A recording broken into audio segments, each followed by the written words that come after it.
Sleeping bad.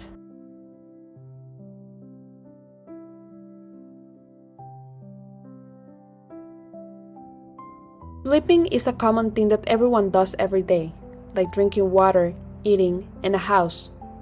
It is a basic human need. But people, without knowing, sacrifice their sleep hours without even knowing the consequences that not sleeping can bring.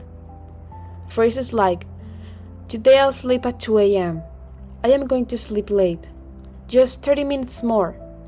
But what will happen if sleeping is no longer a habit? It becomes a choice, and later, something impossible. But have you ever asked yourself, what happens when sleeping badly is no longer occasional and becomes a daily habit? You won't notice the consequences the first days, but after progressing, the effects are starting to show, affecting our concentration, physical health, irritability, and lack of concentration. This is why not sleeping has become a silent problem. Not everyone needs to sleep the same amount of hours. For example, according to the Centers for Disease Control and Prevention, teenagers between 10 and 19 years old need to sleep 8 to 10 hours a day, while adults need between 7 to 9 hours a day. However, not everyone hits these instructions, meaning that many students go to school tired, without energy, not being able to pay attention, delaying their duties.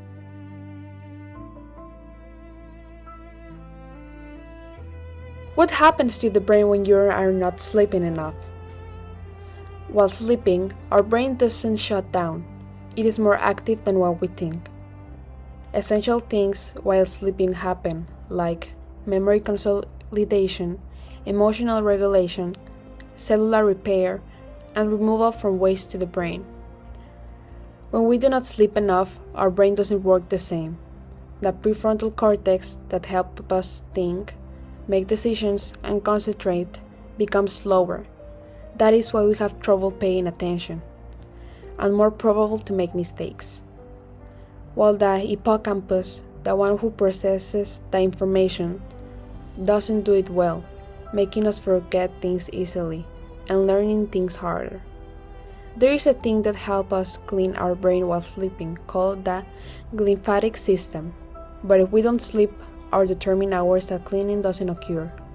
So for example, staying up all night to study doesn't improve our memory or results. It does the opposite.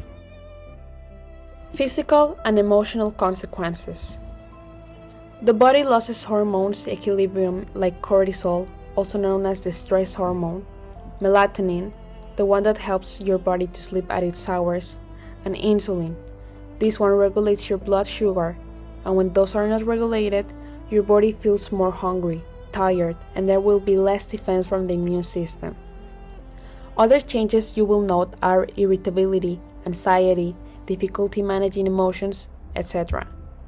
While the physical consequences are gaining weight because of the hormonal imbalance, headaches, and muscular tension because the brain and body are overloaded and cannot relax. Why are we sleeping badly?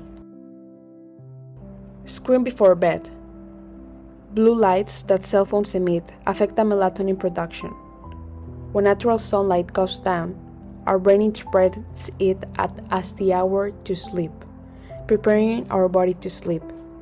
When you see your phone at bedtime, your brain thinks the light, believing it's not the time to sleep. Stress. Our body emits the alert system releasing cortisol. This hormone makes you stay awake and focus, not allowing the body to feel relaxed. All this delaying your sleep hour, making you wake up in the night and not have a deep sleep. Caffeine and energy drinks. Caffeine blocks adenosine, the one which causes you to feel tired. When it blocks it, your brain doesn't feel tired and doesn't feel the necessity to sleep. Bad environment. If there is noise, too much light, and an uncomfortable temperature, your brain is not capable of maintaining deep sleep phases, such as REM sleep and slow wave sleep. Overthinking. When you think too much about what happened or what will happen, your brain continues working and analyzing information instead of relaxing. This makes your body in alert mode, increasing stress levels, making it harder for you to go to sleep. Solutions. Even though this problem is common, there are some ways to improve. Keep a consistent sleep schedule. Avoid screens 30 to 60 minutes before bed. Limit caffeine at night. Create a quiet, dark, and comfortable sleeping environment. Treat sleep as a priority, not a luxury.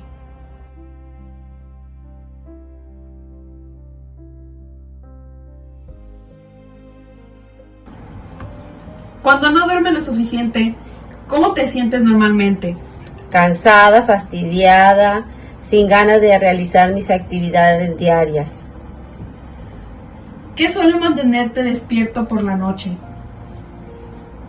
A mí nada, porque yo duermo toda la noche.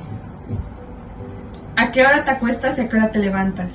Me acuesto a las 10 de la noche y me levanto a las 6 de la mañana para prepararme para irme a mi trabajo. ¿Qué sueles hacer después de irte a la cama?